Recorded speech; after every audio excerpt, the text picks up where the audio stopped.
Bom, pessoal que nunca assistiu Meca Entre Amigos, é uma série de lives que a gente faz, que a gente promove no Grupo Método, em que eu recebo algum convidado que tem alguma coisa interessante para compartilhar, com quem eu posso ter uma discussão, uma conversa produtiva, construtiva e amigável, né? Mesmo em alguns casos, a gente traz pessoas que têm opiniões diferentes e tudo.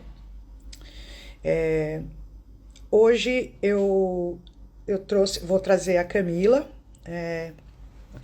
Muitos de vocês já conhecem ela, né? Então quem não assistiu as outras, vocês podem entrar no Instagram, que vocês vão ver aí as gravações. A gente tem elas em playback no YouTube, eu acho. Então vocês podem assistir lá.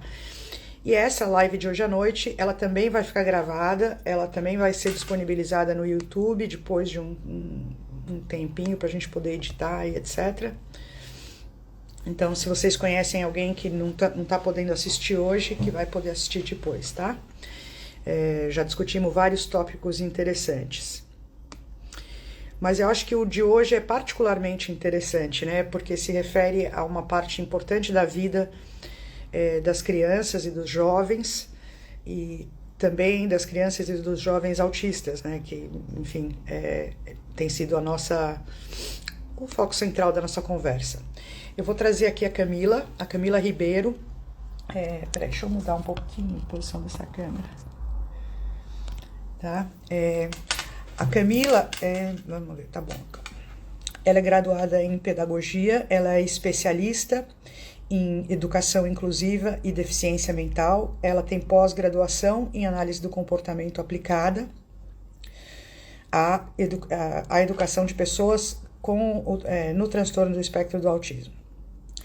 Trabalha desde 2002 na área de educação com pessoas com desenvolvimento atípico e dificuldades de aprendizagem e tem dado bastante consultoria e orientação em escolas para o atendimento do aluno com deficiências, do aluno autista também. Tem coordenado o treinamento e orientação dessas escolas, o atendimento direto do aluno. Enfim, a Camila tem uma experiência bem vasta nessa área, que é uma área que tem cada vez mais nos desafiado e nos atraído, né? Então, eu vou trazer ela aqui para conversar sobre algumas coisas. Para quem já assistiu alguma dessas lives, o que eu faço aqui eu faço algumas perguntas que eu planejo um pouco com alguma antecedência para pensar um pouco nas discussões e vou jogando essas perguntas aí para o meu convidado. No final, eu acolho algumas perguntas da plateia, eu procuro não prestar muito atenção durante a apresentação para não interromper o nosso convidado, tá bom?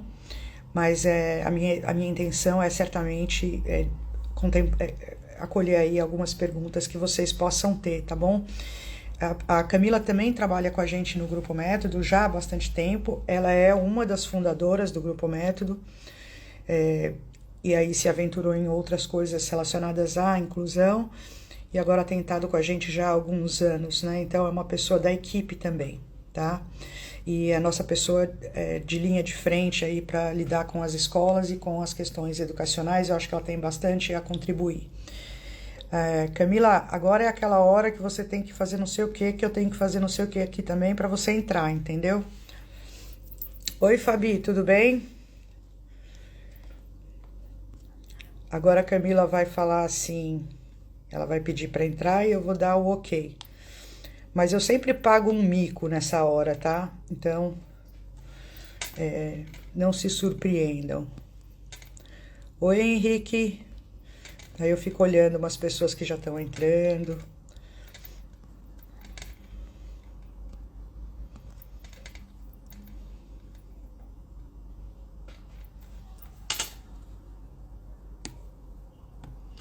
Ah, ela tá dizendo que ela já pediu para entrar. Já pediu.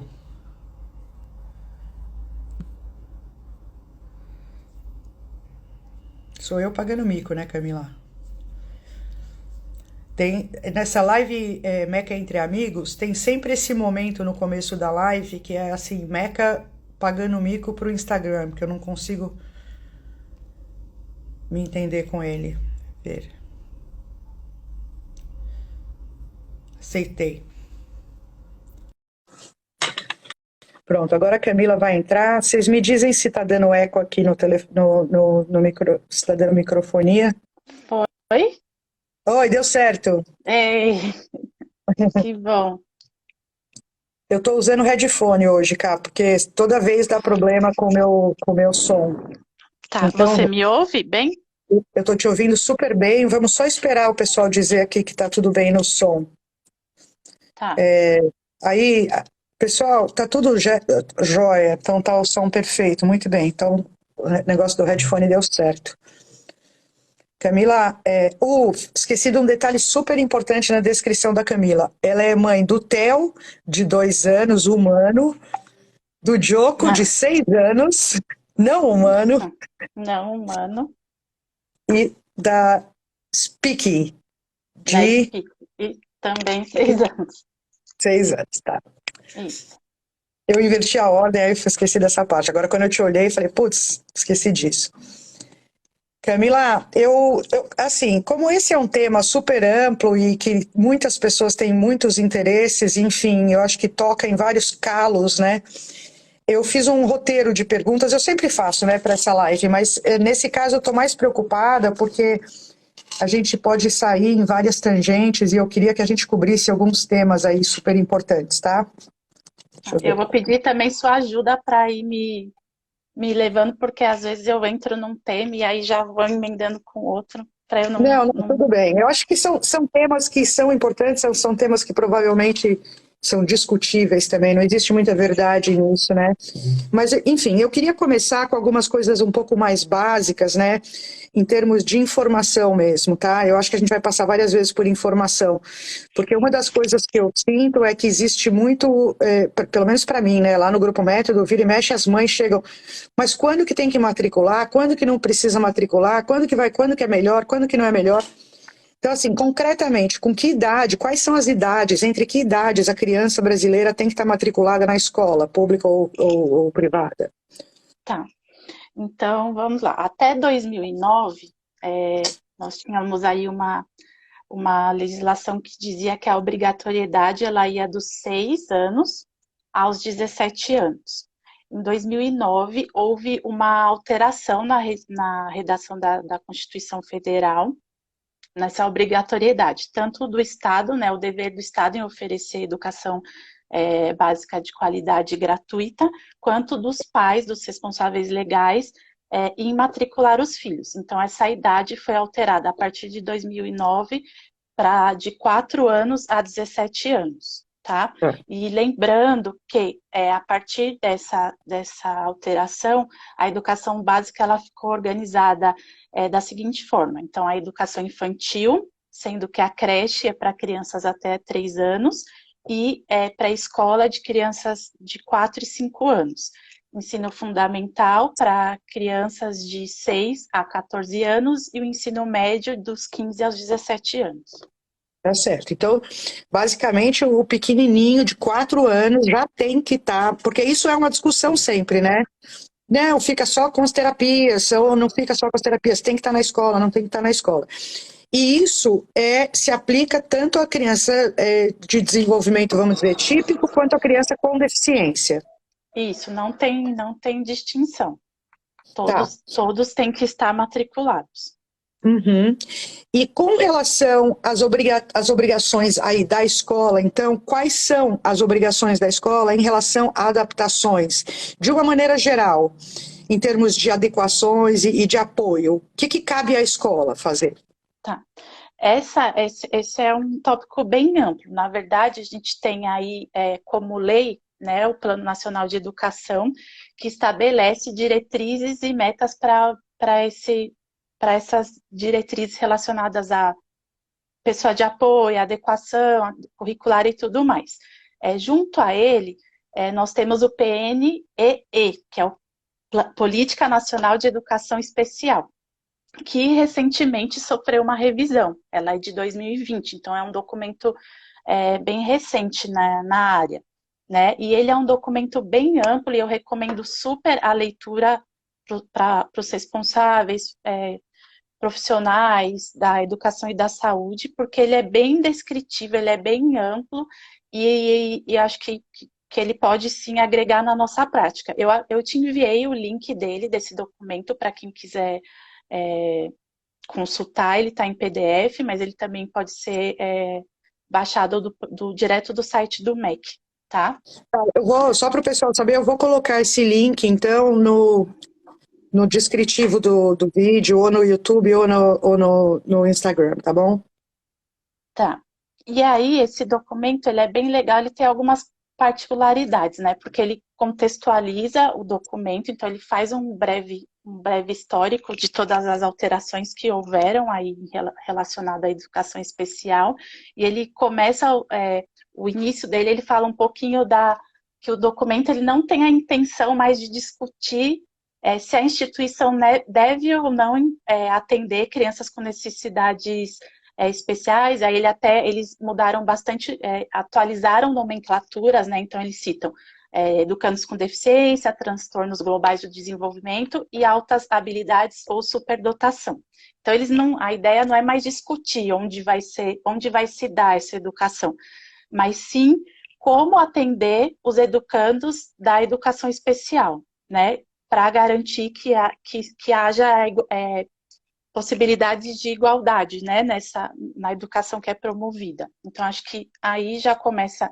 Isso ainda tem bastante discussão, porque no documento anterior, basicamente, era direcionado para que a educação fosse oferecida nas instituições regulares de ensino, e não em instituições especializadas. E esse documento já abre uma porta para que, sim, essa educação pode ser oferecida em instituições especializadas, né? Ele até cita a LDB também, porque a LDB já traz, né, na lei ela já traz que, sim, essa educação pode, sim, ser oferecida na instituição especializada.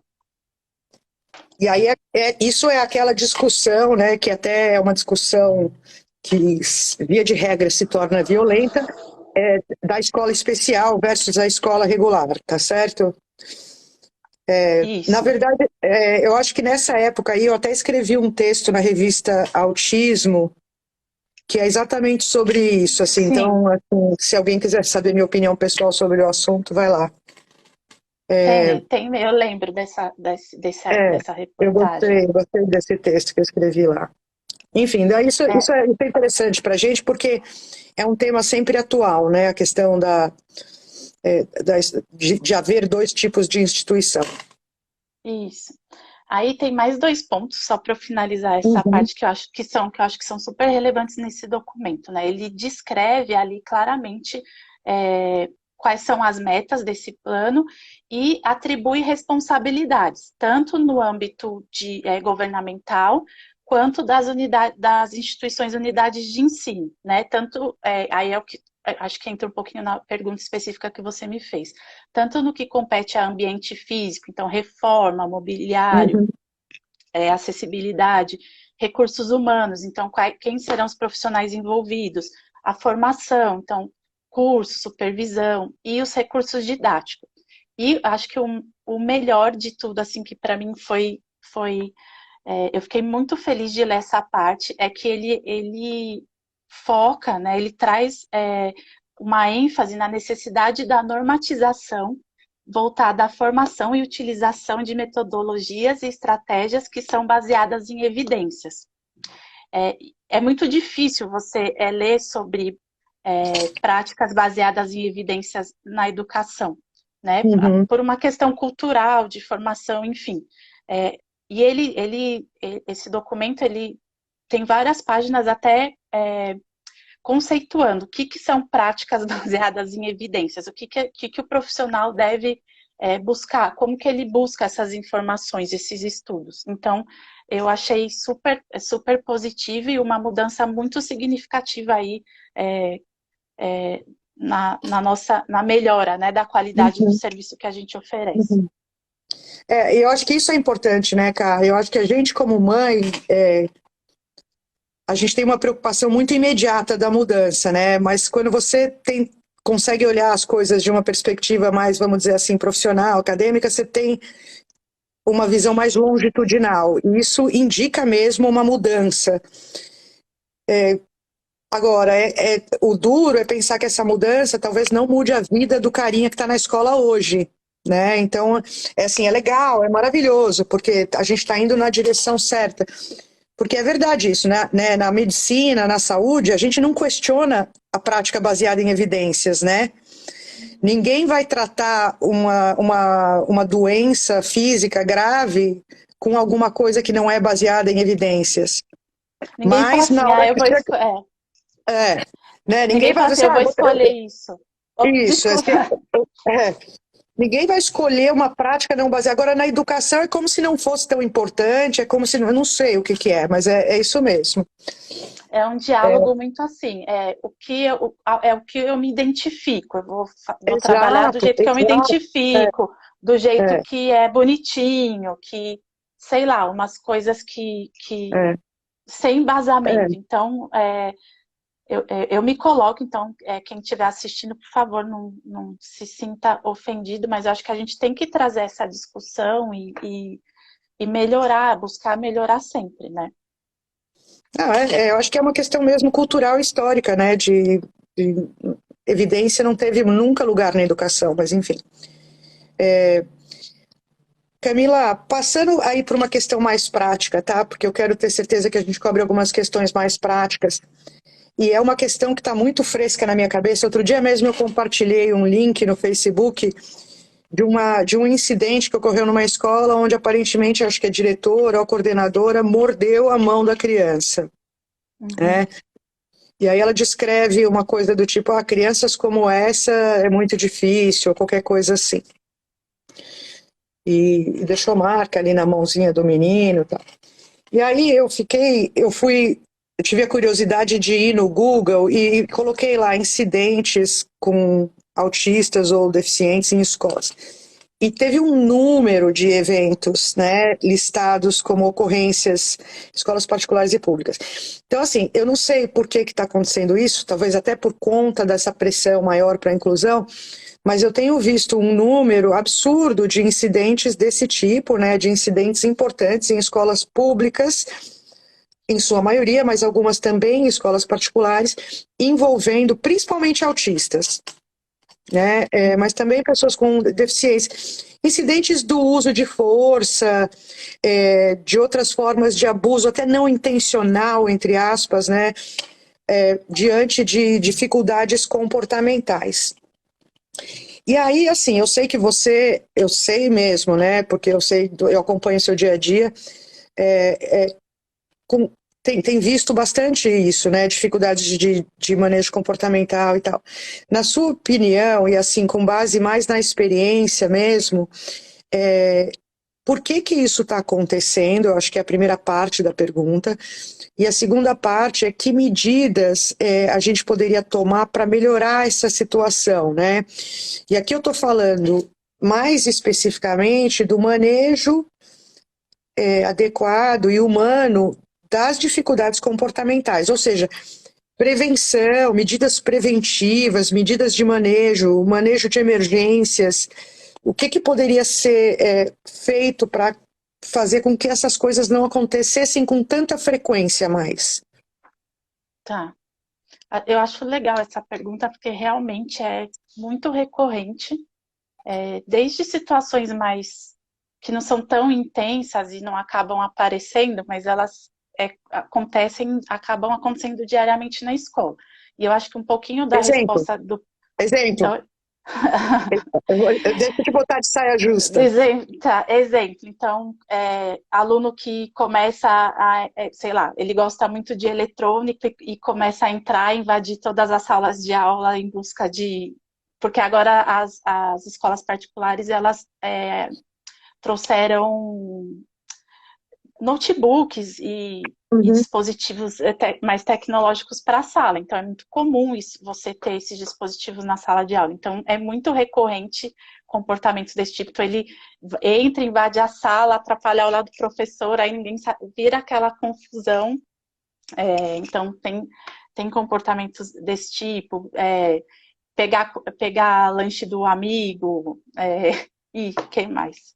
Não, e aí o manejo é aquele que a gente já viu, né? Puxa, empurra. É, Isso. Então, acho que um pouco da resposta do porquê, porque de fato eu não tenho nenhum dado referente a isso, mais do que eu venho presenciando, acho que um pouco do porquê eu acho que acontece também a resposta do que, quais eu acho que são que melhoraria as soluções para isso. Então, acho que primeiro, a gente tem que sempre lembrar que o contexto, a realidade da escola pública, ela é muito diferente do contexto da escola particular, né? Tanto no que tange a número de alunos por sala, recursos humanos, recursos didáticos. Então, é muito diferente uma realidade da outra. E aí eu acho que também rola uma coisa de não buscar a escola ter uma dificuldade, uma certa resistência em buscar ajuda.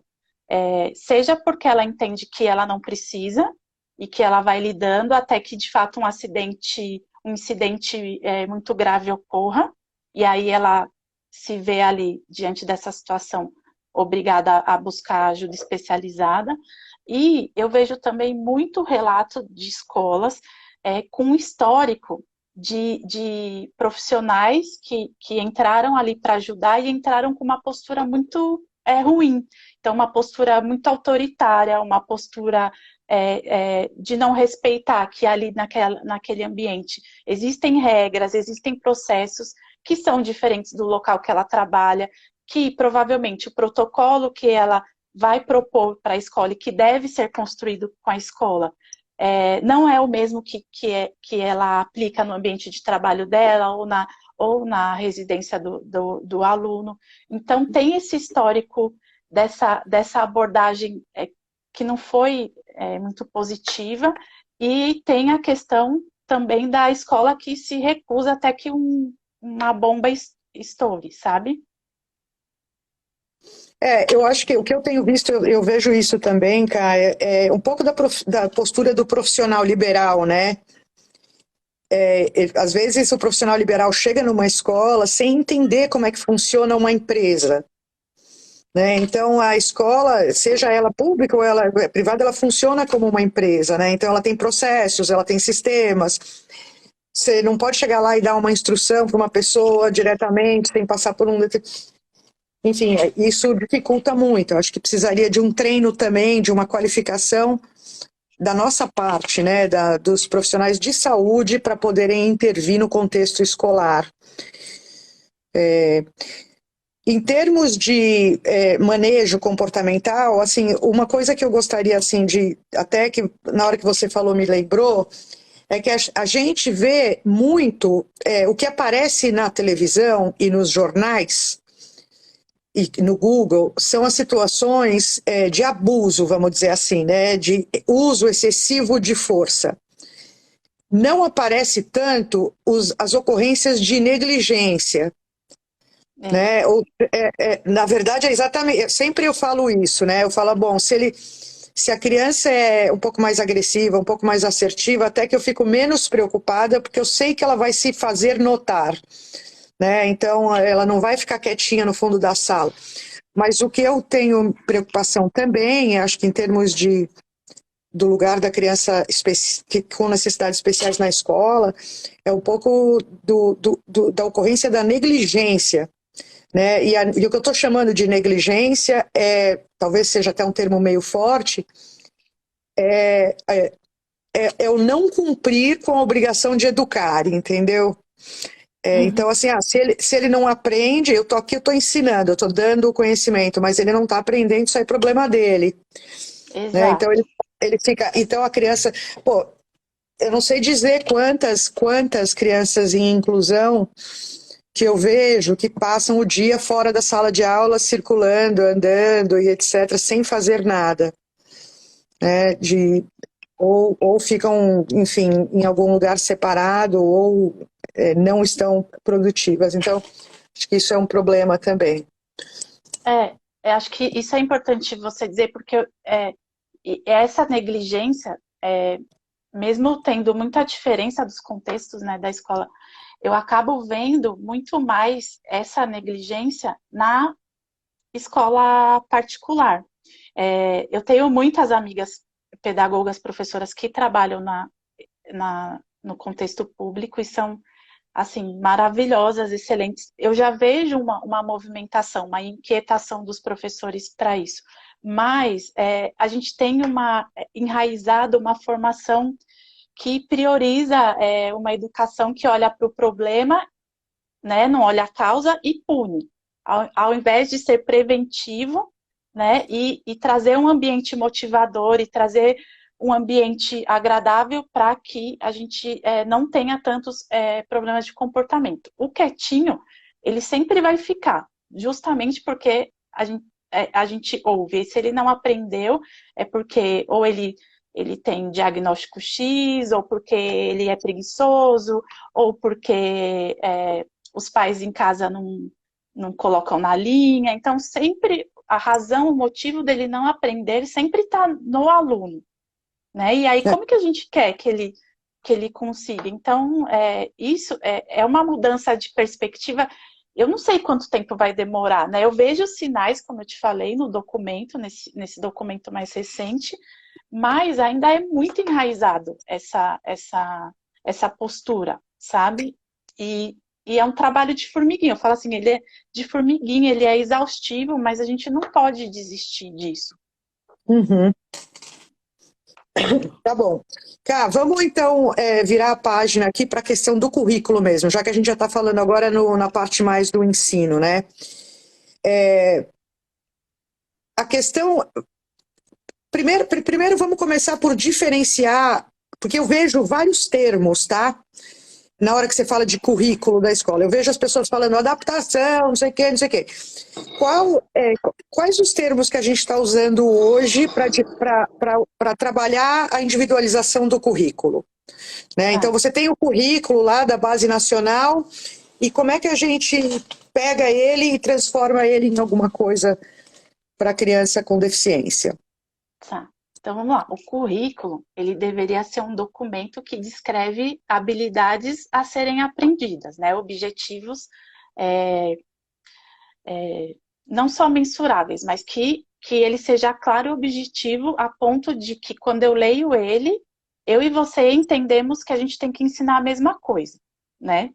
Então, a gente já começa tendo uma questão aí, se a gente for olhar para, apesar da BNCC ter trazido melhorias nessa nova versão, ainda assim ela traz descrições muito subjetivas, o que faz com que cada professor interprete ela de acordo com o seu repertório e suas vivências. Então, é uma questão.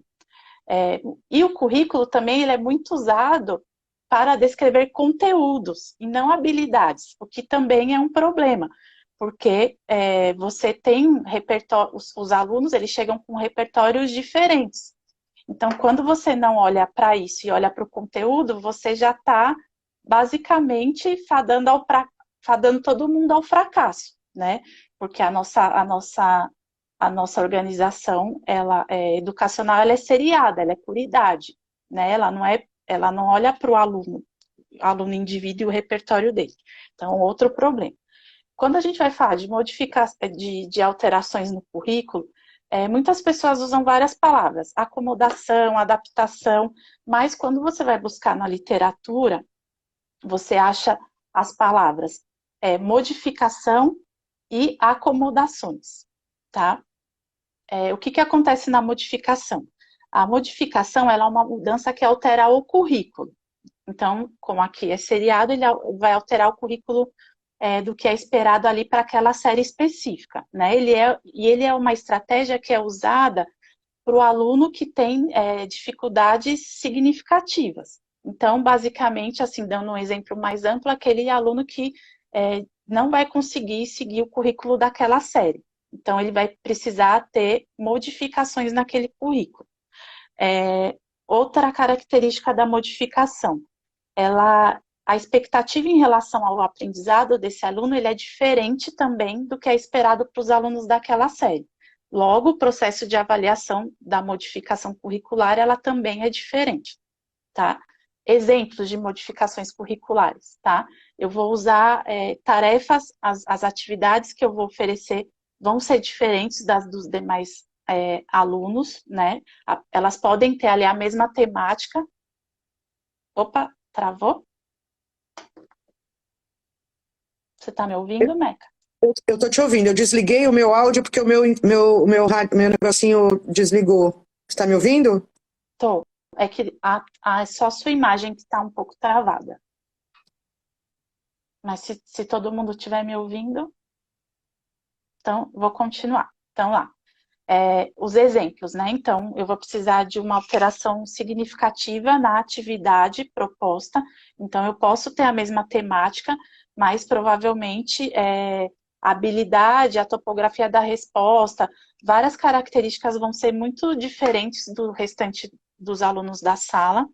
Então, eu também posso selecionar um texto de nível inferior ao que é apresentado para a sala. Eu vou precisar de alternativos ao que é dado para a maioria, tarefas encurtadas e o currículo é um currículo alternativo, tá? Então, basicamente, é o que aqui a gente acaba conhecendo como PIP. Então, a escola elabora um documento, um currículo alternativo ao currículo vigente. Tudo bem? Tá me ouvindo, Cá? Tô. Tá? Eu tô congelada? Se quiser, eu desligo a câmera um minuto. Não me incomoda. Se vocês estiverem me ouvindo e entendendo, tá tudo bem. Bom, basicamente, então, na verdade, assim, a modificação, você altera a meta, né? Você altera os objetivos. Você altera o objetivo. Então, você tem ali um objetivo. Até eu acho que isso junta um pouco até com a próxima pergunta que eu tinha, mas você tem um objetivo geral, né, para a classe, para a série, que é, sei lá, noção de números. Sei lá, não sei como é que eles vão definir. E você pode ter um objetivo diferente de noção de números.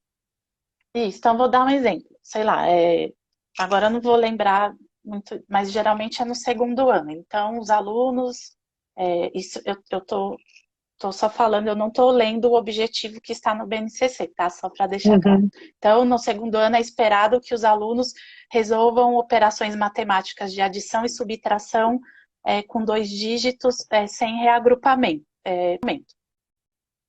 E aí, o meu aluno, esse aluno específico, ele não segue nem, ele ainda não consegue produzir conjunto, ele não consegue contar, ele não consegue produzir conjunto, ele não consegue sequenciar números. Isso quer dizer que ele não tem os pré-requisitos para que seja apresentado esse objetivo de resolução de operações matemáticas de 2 dígitos sem reagrupamento. Então, eu vou precisar alterar o objetivo dele. Então, o objetivo desse meu aluno, no caso, vai ser com que ele consiga produzir quantidade diante do número impresso, diante do número ditado, que ele consiga sequenciar números de 1 a 10. Então, eu vou precisar alterar o objetivo nesse caso. Aí, então, só para estender um pouquinho, neste mesmo exemplo que você deu, não existe nenhuma diretriz na base nacional de como você vai adaptar, modificar essa meta, tá certo? Não tem. Não. Ele Então, traz esse documento novo, agora, ele focou muito no processo avaliativo do aluno, o que também é muito positivo, porque o aluno chega na escola ou passa de uma série para outra, o professor que recebe ele não conhece o repertório de entrada dele, não conhece as preferências dele, não conhece nada, seja ele entrando na escola, né, ou sendo ele mudando de série na mesma escola. E aí, o professor ele não consegue decidir se ele vai fazer uma modificação, uma acomodação, e se ele ali, por sensibilidade, entende que precisa, ele não tem nenhuma diretriz que diga para ele, olha, aqui nesse caso é modificação, aqui é acomodação. A gente não tem uma diretriz, a gente não tem um modelo, por exemplo, né, que é o planejamento planejamento educacional individual e o plano de desenvolvimento individual. Eu uso mais esses dois termos, mas eu já vi outros também. Então, fica muito solto, né? Cada um vai fazendo aquilo que consegue dentro do que é disponibilizado, né, de diretrizes.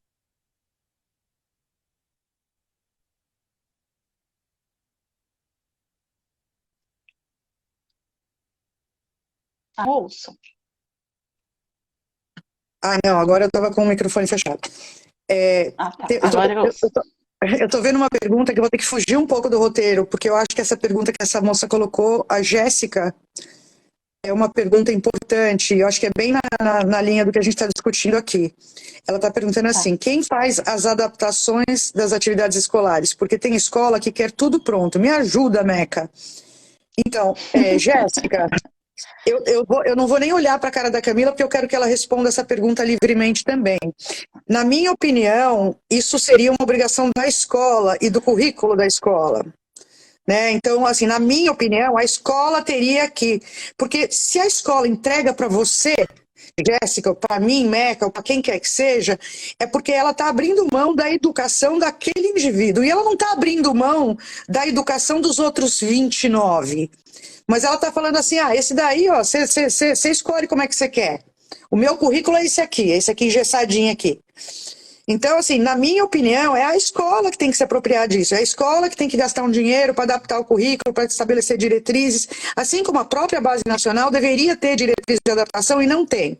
Então, acho que a discussão passa um pouco por isso, sabe, Jéssica? Eu acho que muitas das escolas vão sim delegar, mas, na minha opinião, o caminho que a gente deveria sim fincar o pé e não deixar e não abrir mão disso, que é a obrigação da escola de desenvolver essas adaptações, essas modificações, se precisarem com ajuda profissional, com ajuda profissional, mas o ideal seria que elas soubessem construir currículo para qualquer criança a despeito da deficiência. Camila, com a palavra.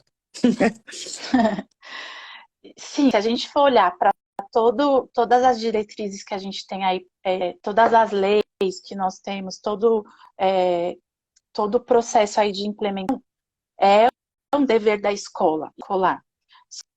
Só que nós temos várias vírgulas aí, né? A gente não tem um contexto adequado. Então, vamos olhar aí para a escola pública, por exemplo, tá? Eles sofrem com recursos humanos. Então, às vezes, é um professor que precisa atender de 20, 30 escolas, sozinho, né? Então, ele precisa elaborar junto com o professor, né? Olha quantas pessoas, o professor da sala precisa ter o tempo com o professor do AE para fazer esse trabalho, e sendo que não há tempo para isso, então, na jornada de trabalho deles, se tiver algum professor aí da rede pública, me corrija se eu estiver errada, mas dos que eu conheço, eles não têm no dimensionamento deles horas suficientes para esse diálogo e para a elaboração desse documento e ajustes, as salas cheias, formação, né? Então, os professores aí têm 3 jornadas de trabalho no dia, não entra tempo para formação continuada. Então, de novo, eu volto que o caminho é a integração. Tem que haver uma integração de saúde e educação. Não dá para a gente separar e dizer assim, olha, no período da manhã ele é da educação, no período da tarde ele é da saúde, na escola eu não trabalho questões comportamentais, de comunicação, aqui, só que o aluno é né? Ele é integral, eu não posso desmembrar ele em manhã, tarde, saúde e educação. Então tem que haver a gente tem que estreitar esse diálogo das equipes externas, para quem, né, contrata esses serviços de forma particular, ou do apoio do SUS, para que seja um trabalho conjunto, né? Então, a gente tem que unir forças nesse sentido. Então, sim, é um trabalho da escola, mas isso não significa que eu não, né, que não estou dentro da escola, eu seria o profissional especializado, não possa auxiliar e e participar desse processo. Mas eu concordo com o que você disse, né, que a escola tem que se apropriar dessa responsabilidade. E muitas vezes o que a gente vê, não são todas, eu não estou generalizando, é que elas empurram isso como se não fosse um problema delas, entendeu? E aqui, cara, deixa eu só deixar isso muito claro, tá? Quando eu falo a escola, deveria se apropriar, deveria se responsabilizar por isso, eu de maneira nenhuma estou dizendo o professor. Né? Eu estou falando a escola tem que criar processos, a escola tem que criar mecanismos, a escola como empresa ou como divisão, setor público, tem que criar os sistemas que vão permitir que pessoas, seja professores, vão fazer isso, é exatamente o que você falou, né? Os recursos humanos, não vai haver isso. Exato. A escola tem que fornecer condições para o professor conseguir exercer plenamente sua função ali dentro. Então, não adianta. E geralmente isso cai no colo do professor, né? Porque aí o que acontece é que os gestores, de novo, não estou generalizando para todas as escolas, eles ficam fora e o professor sempre fica como o vilão da história. Né? E a condição dele ali é muito difícil, né? Ele tem outros alunos, ele tem que fazer adaptação, ele tem que preparar atividade para vários repertórios diferentes. É trabalho pra caramba, entendeu?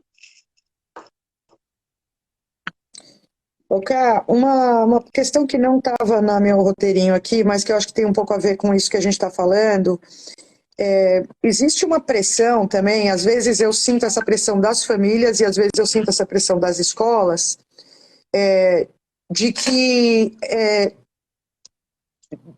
para ser inclusão de verdade, a criança com deficiência tem que estar trabalhando nas mesmas coisas, né? Então, assim, ele está fazendo soma, meu filho tem que estar fazendo soma. Não, peraí, seu filho não vai fazer soma, né? Então, e algumas vezes eu vejo essa forçação de barra dentro da escola. Então, assim, eu vejo a criança, o que você me deu exemplo aí, né? Que não sabe fazer o agrupamento ainda, mas está lá trabalhando em multiplicação,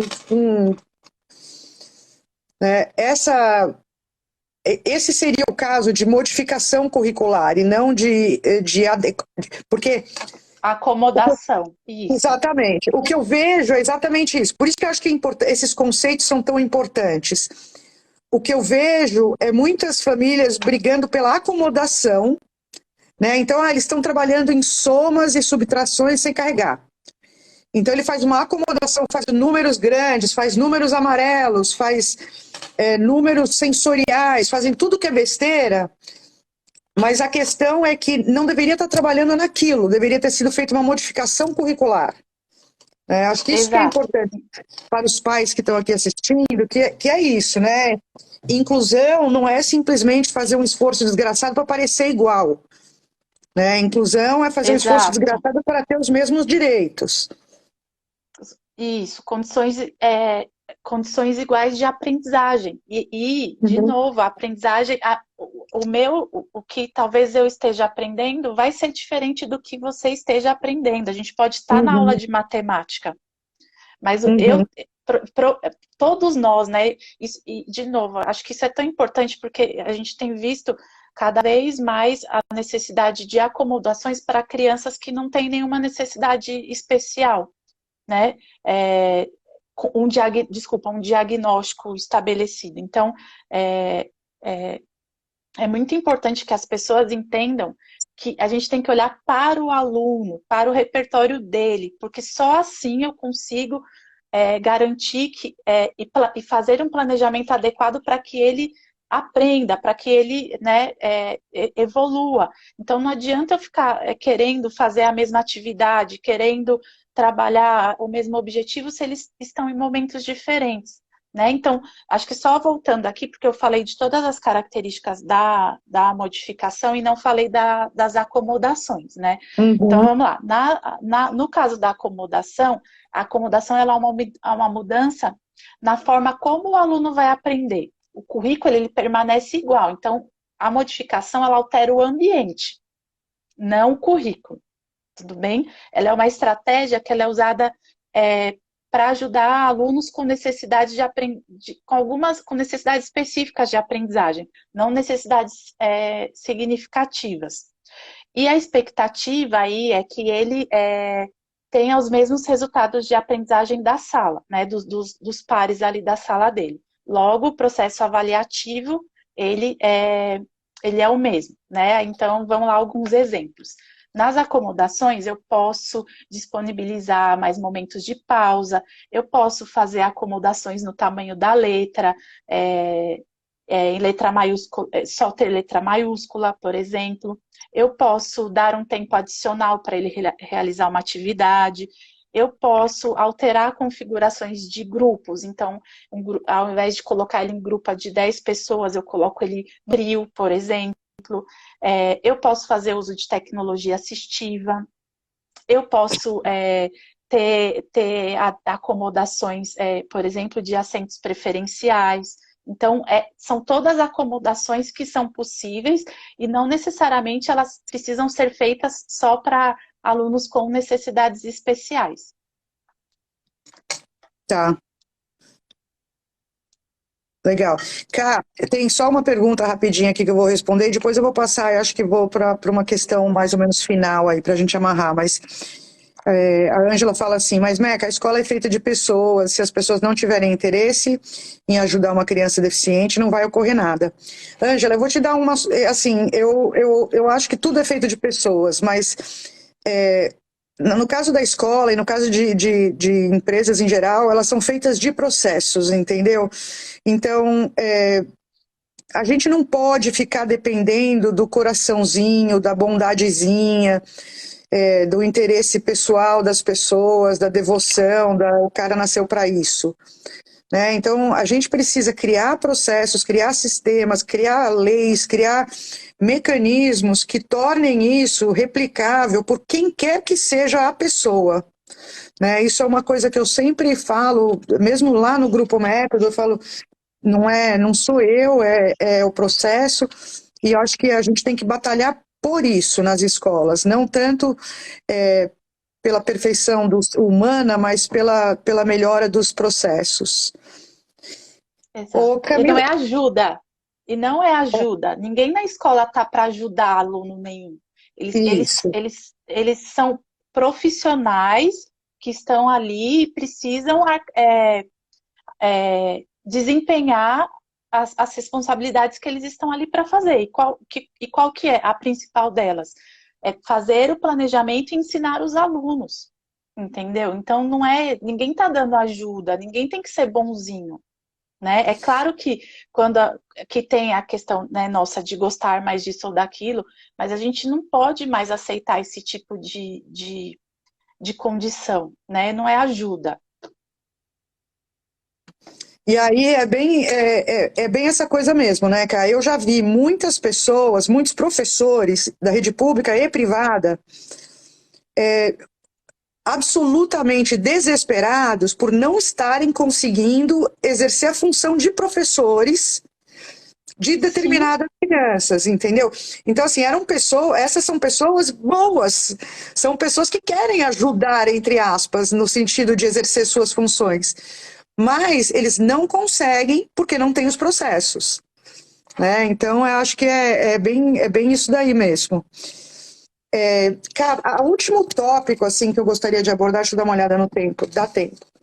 Último tópico, que é um tópico mais polêmico, na verdade é mais polêmico, eu tenho interesse pessoal nele, assim, sabe? Porque sempre foi um desafio para eu entender. Você até já conhece a história toda. Mas a questão da sala de aula, tá? Porque eu escuto dos pais que vêm pra gente, que dá inclusão e tal, que eles querem a criança dentro da sala de aula, né? Que para ter inclusão tem que ser dentro da sala de aula.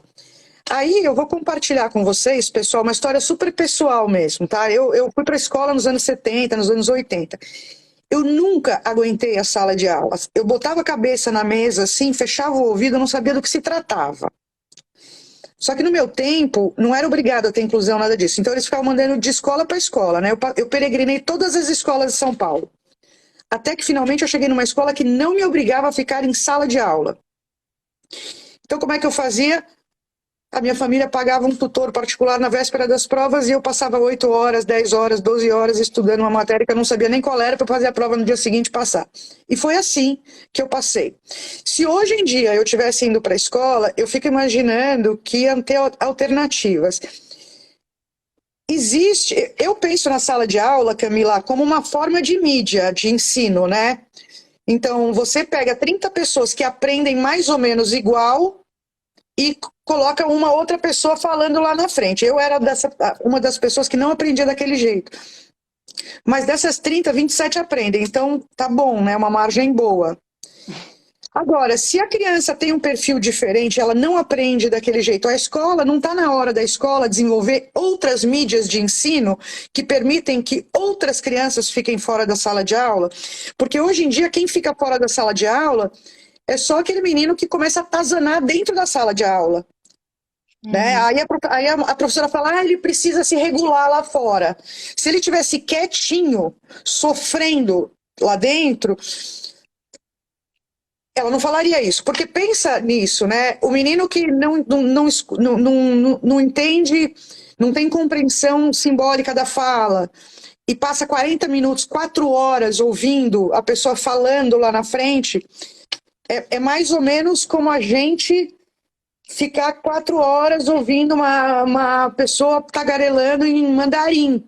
Exato, exato. Imagina isso.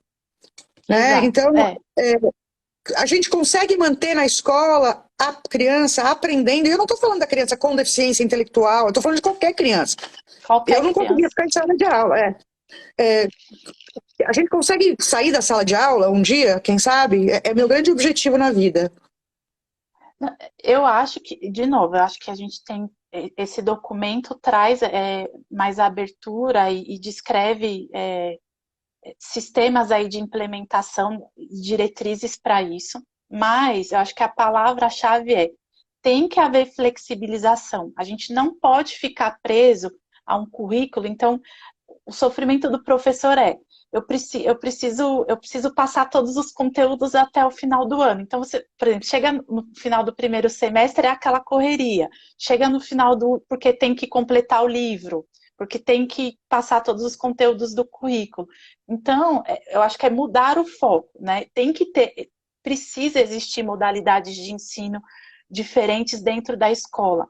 A gente não pode ficar presa a sala seriada, a essa questão. A gente precisa olhar para o aluno. A gente tem modelos de escola com modalidades de ensino diferente dentro da escola, fora, né? Algumas a gente até já conversou sobre, você também já me disse que tem, em alguns estudos eu vejo isso, literatura, mas no Brasil eu nunca cheguei a ver nada próximo a isso. O que acontece aqui é que a gente tem salas especiais, né? Salas de AE, salas de atendimento educacional especializado. Então, ele sai de uma sala e vai para outra. Então, de fato, e eu acho que tudo bem, acho que não é um problema ele sair um período, putz, naquela disciplina ele precisa de mais atenção, a escola é um lugar barulhento. Então, naquele momento, ele vai para um ambiente mais tranquilo, porque na hora da leitura ele precisa de mais tranquilidade para conseguir ler e responder. A gente deveria olhar para isso não como um problema, não como eu não estou incluindo. Não, eu estou acolhendo uma necessidade daquele aluno. Né? O que não pode é só trocar de lugar, porque o que eu estou vendo é que daqui a pouco está todo mundo dentro da sala de AE, entendeu? Aí a sala de aula está vazia e está todo mundo que tem alguma necessidade de alguma acomodação na sala de AE. E o movimento deveria ser o contrário, né? Mas, de novo, acho que tem que haver flexibilização dessas diretrizes, dessa coisa enraizada que a gente tem. A gente precisa investir na avaliação de qualidade do aluno. Então, hoje a gente tem muitos protocolos avaliativos já com evidência e que a gente pode fazer uso para identificar o repertório de entrada do aluno. A gente precisa olhar para ele, conhecer as preferências, não só de itens, né, que ele gosta, de locais, de pessoas, não. como que ele prefere aprender? Ele prefere aula expositiva ou ele prefere fazer pesquisa? Ele prefere ler sozinho e depois tirar dúvida? Putz, será que ele prefere fazer, repetir o exercício mais de uma vez? Será que não? Será que é, ele prefere responder oralmente? Então, nós punimos hoje um aluno porque ele pode saber discursar sobre um tema, mas se ele não souber escrever com a letra cursiva, ele é punido porque ele não faz a letra cursiva.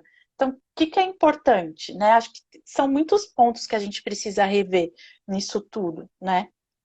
Não é simples, acho que isso daria, sei lá, um curso, é muita coisa, né, para abordar. E a questão da inclusão vai além, acho que a gente foca bastante, lógico, né? A escola, eu acho que a incompetência, não é incompetência, mas assim, a falta de preparo da escola, ela fica mais evidente quando você está falando da pessoa com déficit com deficiência intelectual, com problemas de comportamento, mas na verdade o problema da inclusão passa né, por tudo, né? Pela criança que tem super habilidades, pela outra criança que tem essas características diferentes de aprender, enfim. É um tema muito amplo, a gente não vai poder explorar um pouco mais, mas quem se interessou pelo assunto, a Camila vai estar no nosso primeiro encontro de intervenção comportamental do Grupo Método, que é no dia 16 e 17 de julho. Eu vou estar na mesa de vocês, Cá? Vou, né? Ou não? Não, acho que não. Acho que é Tá. o Shaun, a Fabi. Eu não Não, sei mas que, eu não sei que. eu acho que eu sou a coordenadora da mesa, mas enfim. Tá. Se de qualquer jeito eu estarei lá, mas é a Fabi, o Sean e você. Enfim, vai ter esse tema aí a gente vai ter uma mesa bem legal com o Sean, que ele vai falar da experiência americana, né? O Sean era responsável por um distrito inteiro, né, na Califórnia. Eu sou mediadora, a Fabi falou. Então, o Sean tem essa experiência de incluir pessoas com dificuldades comportamentais, principalmente no sul da Califórnia. Então, há muito daqueles latinos de gangues que têm dificuldades e tal, mas, lógico, num distrito relativamente próspero lá. Aí tem a Fabi também, que tem uma experiência super longa, né, com inclusão. Sim. E eu não vou falar quantos anos, porque isso revela a idade dela, é muito desagradável. E também a Camila, a gente vai falar sobre isso. Então, quem quiser mais sobre isso, se inscreve no nosso encontro. Tem presencial e não sei se ainda tem vagas presenciais, mas acho que tem. E online tem vaga sim, tá? Camila, super obrigada.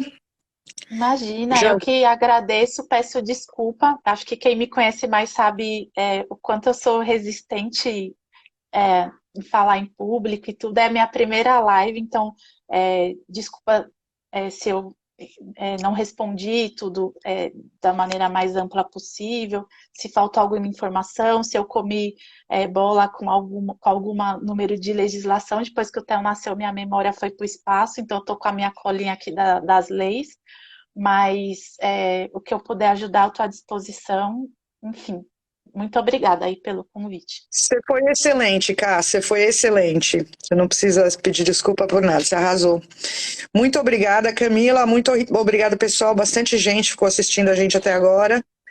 E eu espero ver alguns de vocês, pelo menos, no nosso encontro aí, tá bom? Tá. Muito obrigada. Beleza, Cá, brigadão. Tchau, pessoal. Tchau, Meca. Obrigada. Tchau, tchau.